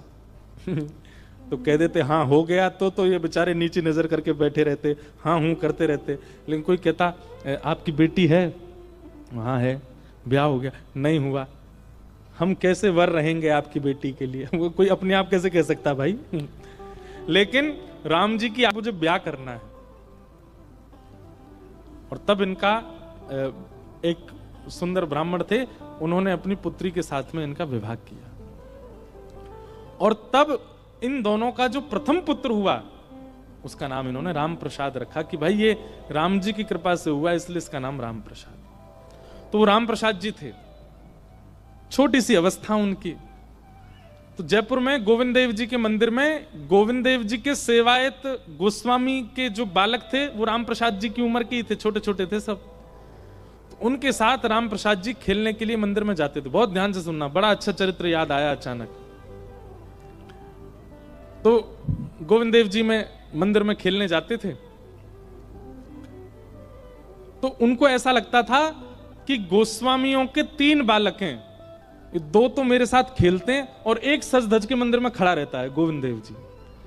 बोले ये वाला जो बालक है जो मंदिर में बैठा है ना, ये शायद गुसाई जी को बहुत ज्यादा अच्छा लगता है, इसलिए देखो रोज इसको कभी लाल पीतांबरी, कभी पीली पीतांबरी, सोने के आभूषण, हाथों में कड़ूले, पाम में पाजे, मोर मुकुट, कानों में कुंडल और ऐसा तिलक विलक लगा के इतना सुंदर करके तैयार करके उस बालक को तो सिंहासन पर बैठा के रखते हैं। और ये 2 थोड़े कम प्रिय हैं, ये 2 मेरे साथ खेलते हैं।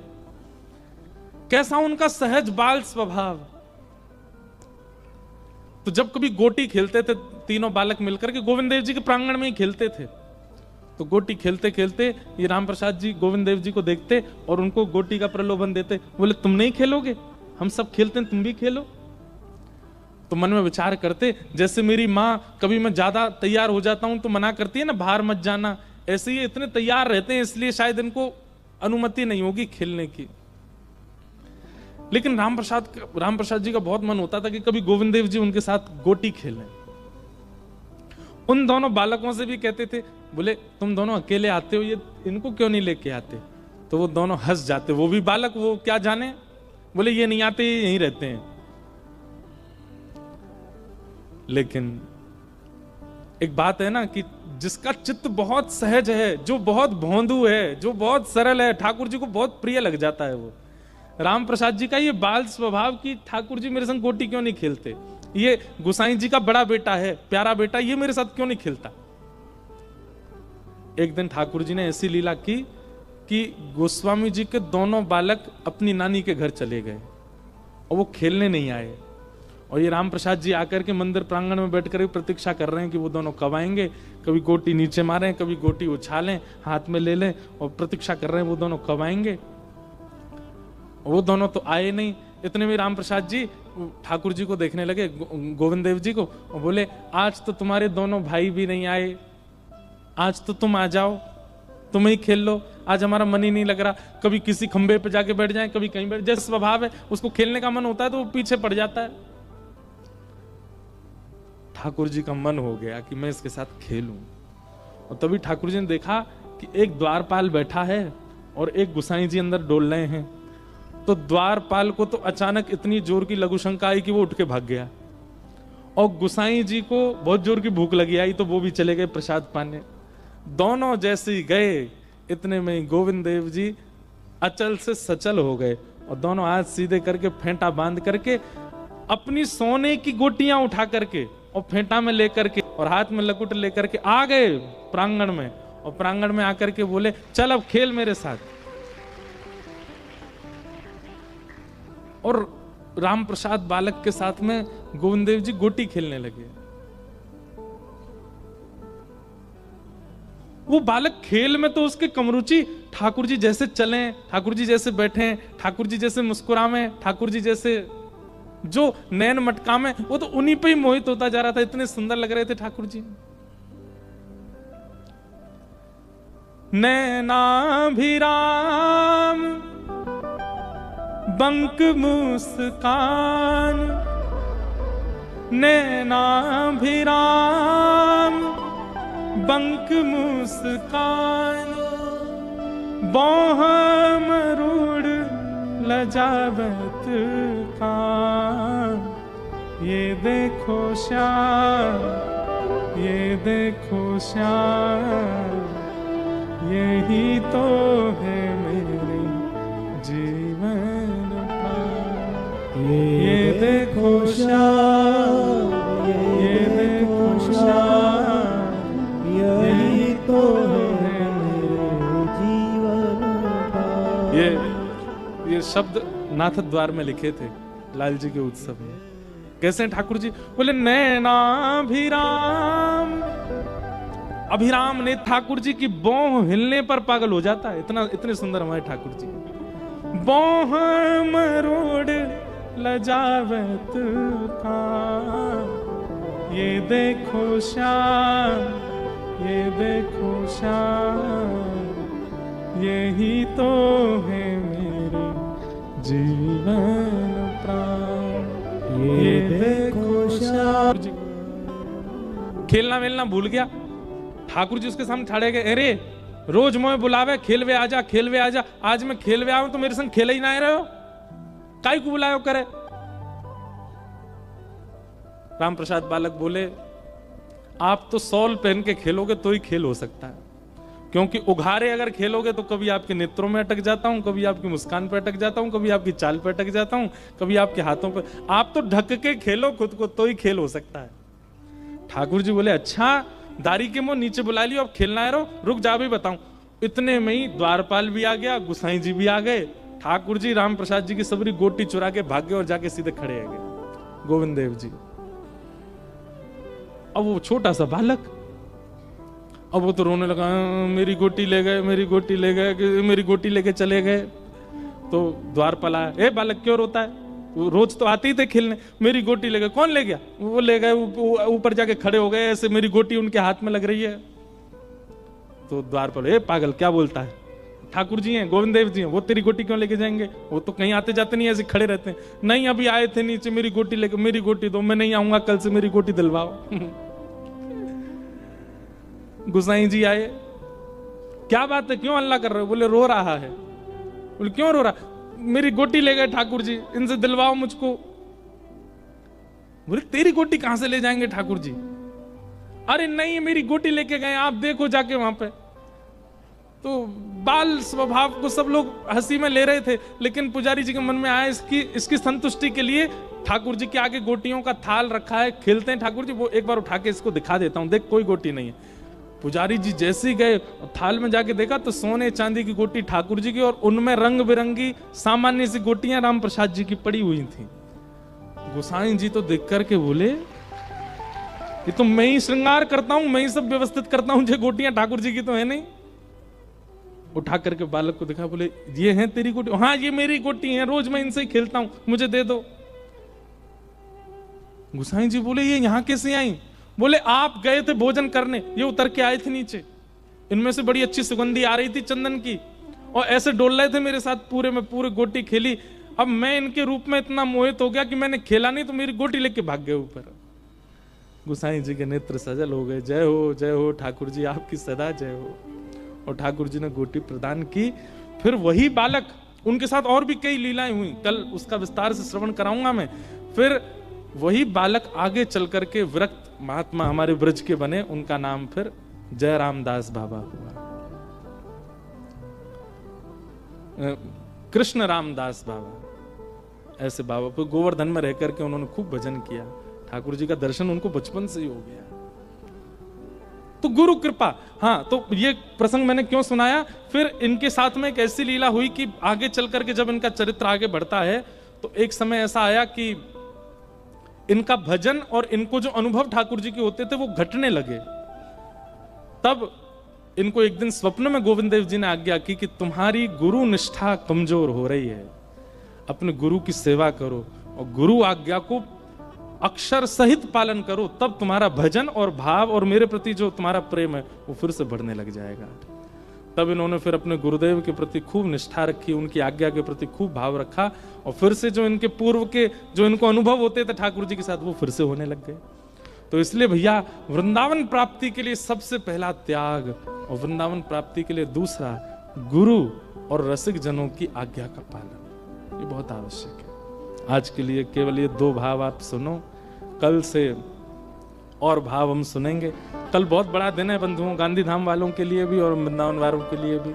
कल ठाकुर जी का ऐसा अद्भुत पद जो यहीं लिखा गया, उसका कल प्राकट्य दिवस यहाँ मनाएंगे हम लोग, सबके सन्मुख उसका होगा। खूब भाव से आप लोग आइएगा, प्रेम और भाव से सब लोग मेरे साथ गाओ।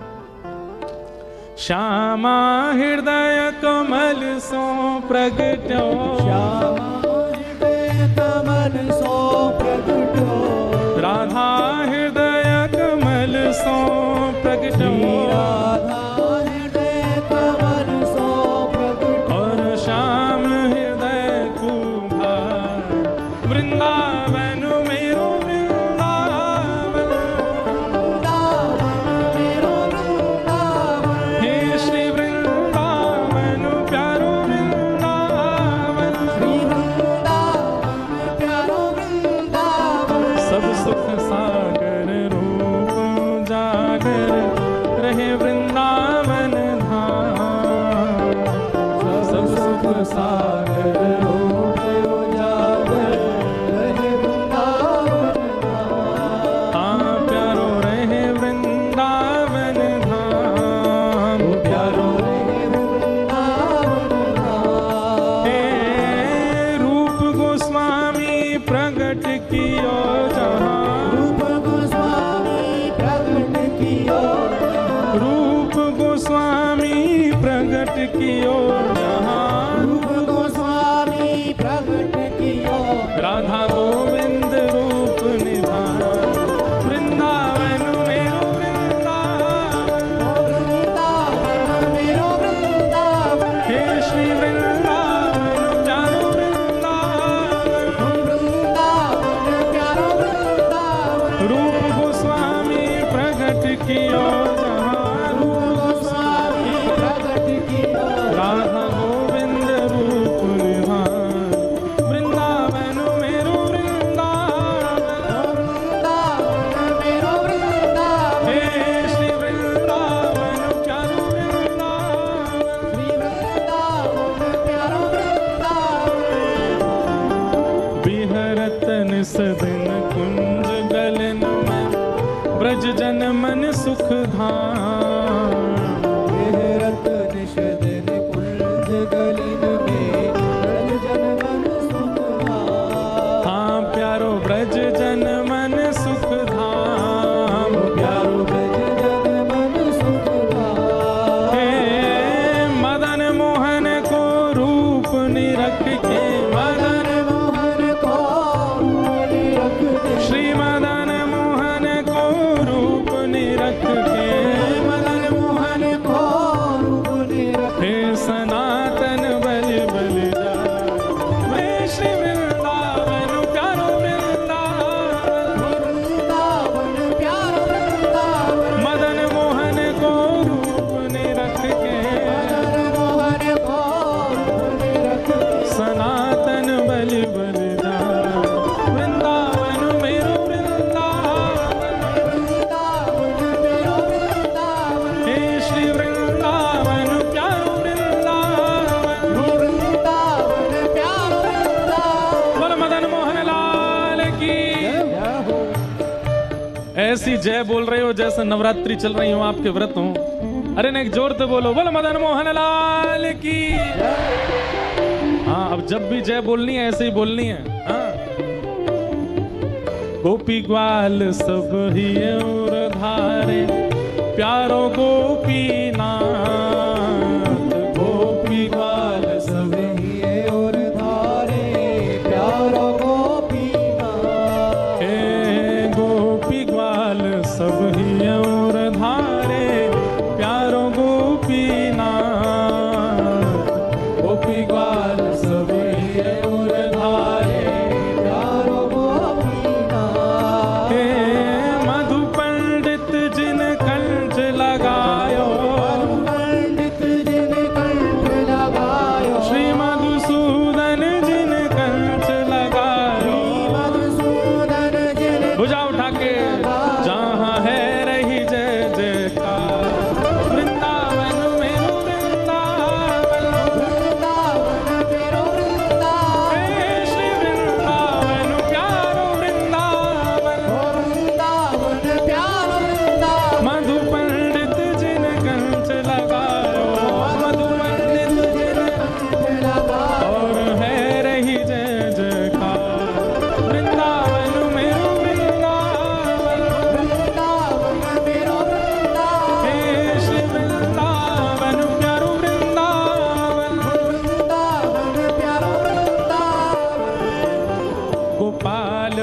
भट्ट झुकी हृदय वेदना प्रगट्यो शालिग्राम श्री गोपाल भट्ट दुखी हृदय वेदना प्रगट्यो शालिग्राम। हे श्री गोपाल भट्ट झुकी हृदय वेदना प्रगट्यो शालिग्राम श्री गोपाल भट्ट दुखी हृदय वेदना प्रगट्यो शालिग्राम।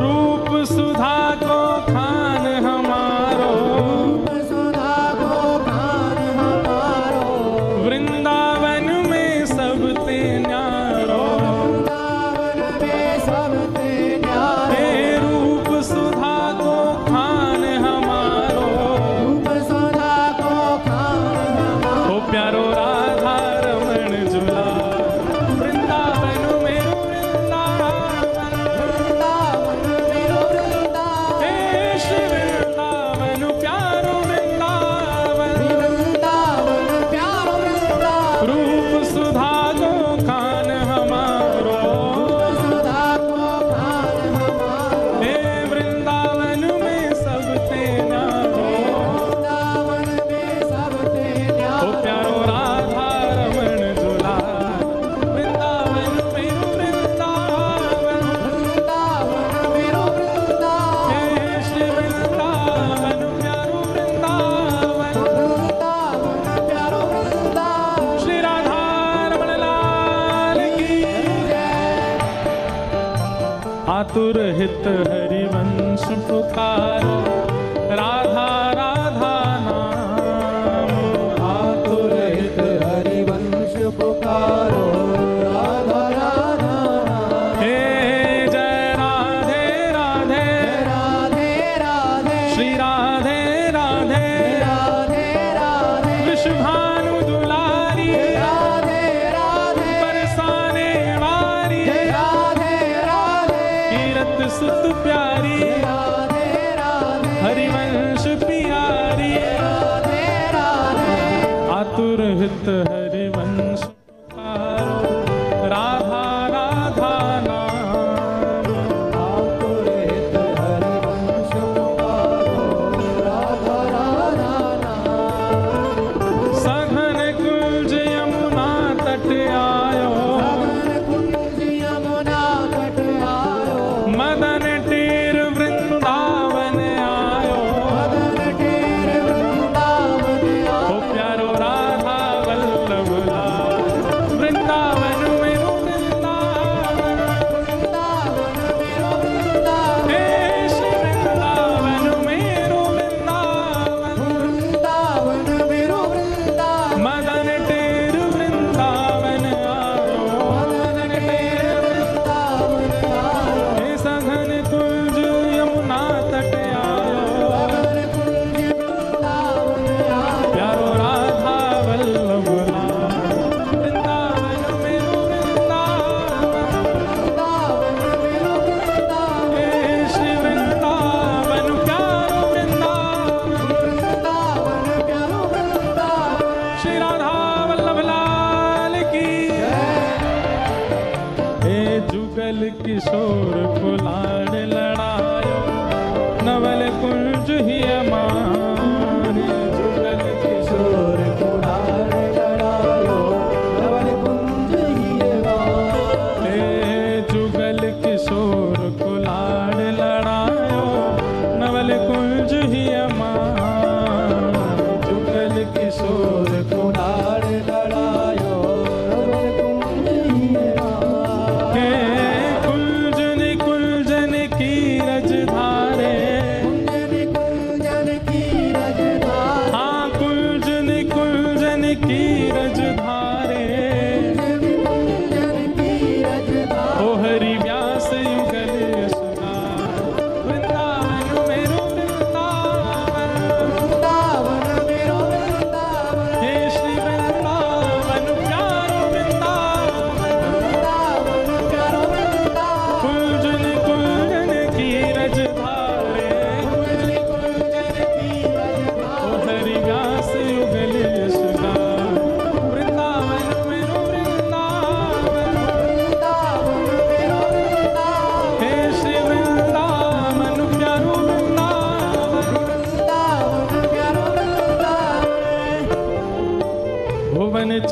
चतुर्दश की सुंदरता निधिवन करत बिहार।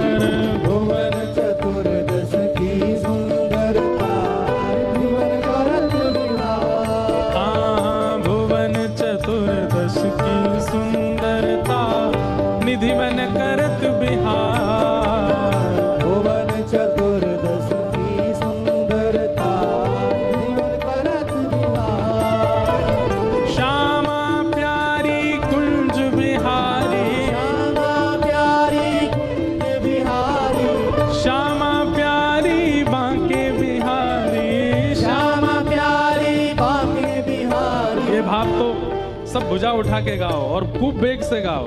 श्यामा प्यारी कुंज बिहारी, श्यामा प्यारी कुंज बिहारी। हे श्यामा प्यारी बांके बिहारी। श्यामा प्यारी बांके बिहारी। और जय जय श्री हरिदास वृंदावन में वृंदावन। प्यारो वृंदावन प्यारो वृंदावन। हे श्री वृंदावन प्यारो वृंदावन। वृंदावन प्यारो वृंदावन। श्यामा प्यारी कुंज बिहारी। श्यामा प्यारी कुंज बिहारी। और जय जय श्री हरिदास वृंदावन में वृंदावन। वृंदावन प्यारो वृंदावन। हे श्री वृंदावन प्यारो वृंदावन। वृंदावन प्यारो वृंदावन। जिनकी कृपा से यह रस प्रकटो वृंदावन अभिराम। जिनकी कृपा से यह रस प्रगटो वृंदावन अभिराम। ओ जिनकी कृपा से यह रस प्रकटो वृंदावन अभिराम। की कृपा से यह रस प्रगटो वृंदावन अभिराम। देखो हमारे लाल जी के साल भर के उत्सव तो होते ही रहेंगे। बसंत पंचमी का उत्सव होगा, जन्माष्टमी का उत्सव होगा, रामनवमी का उत्सव होगा, स्नान पूर्णिमा का उत्सव होगा। पर हमारे लाल जी के दो उत्सव फिक्स हैं। एक तो ठाकुर जी का जन्म उत्सव जनवरी में और दूसरा ये वृंदावन प्रकट उत्सव। अंतर केवल इतना होगा, अंतर केवल इतना होगा कि जनवरी वाला जो उत्सव है उसका स्थान परिवर्तित होता रहेगा, पर ये वाले उत्सव तो गांधी धाम में ही होगा। तो गांधी धाम वाले ऐसा कभी हो सकता है कि बीच में एक साल में 2 साल में कभी होता होगा, बीच में मैं उसकी गारंटी नहीं ले सकता, पर वृंदावन प्रकट उत्सव यदि होगा तो गांधी धाम में ही होगा। वृंदावन रसामृत उत्सव तो यही मनाया जाएगा, क्योंकि यही ये भाव प्रकट हुआ। जिनकी कृपा से रस प्रकटो वृंदावन अभिराम। जिनकी कृपा से यह रस प्रगटो वृंदावन अभिराम। सप्तनिधिन को ही उजियारो, सतनिधिन को ही उजियारो। हम सबको मिलवावे वारो। हम सबको मिलवावे वारो। इंद्र ईश इंद्रेश दुलारो। इंद्रेश इंद्रेश दुलारो। हम सबको प्राणन सो प्यारो। हम सबको प्राणन सो प्यारो। हे हमारो गिरधर लाल वृंदावन मेरो वृंदावन। वृंदावन मेरो वृंदावन। हे श्री वृंदावन प्यारो वृंदावन।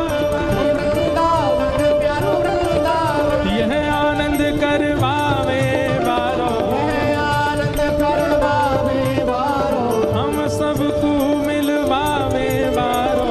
हम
वृंदावन लाल की, श्री राधा वल्लभ लाल की, पूछ री के लौथा की, हुप हुप प्यारे, क्या बात है बंशी वारे, शाबाश, द्वारिकाधीश की।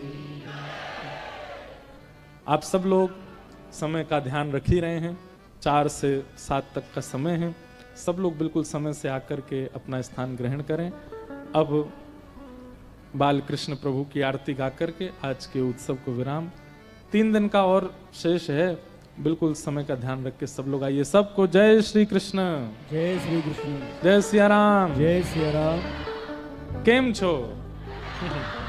आनंद आनंद आवी चो? आवी गयो है? जय हो, सबको जय हो भैया। अमी मजा मत छो। अमी बोलते हैं, क्या बोलते हैं महाराज? मैं मजे में हूं, क्या बोलूंगा? हूं मजा मत छू।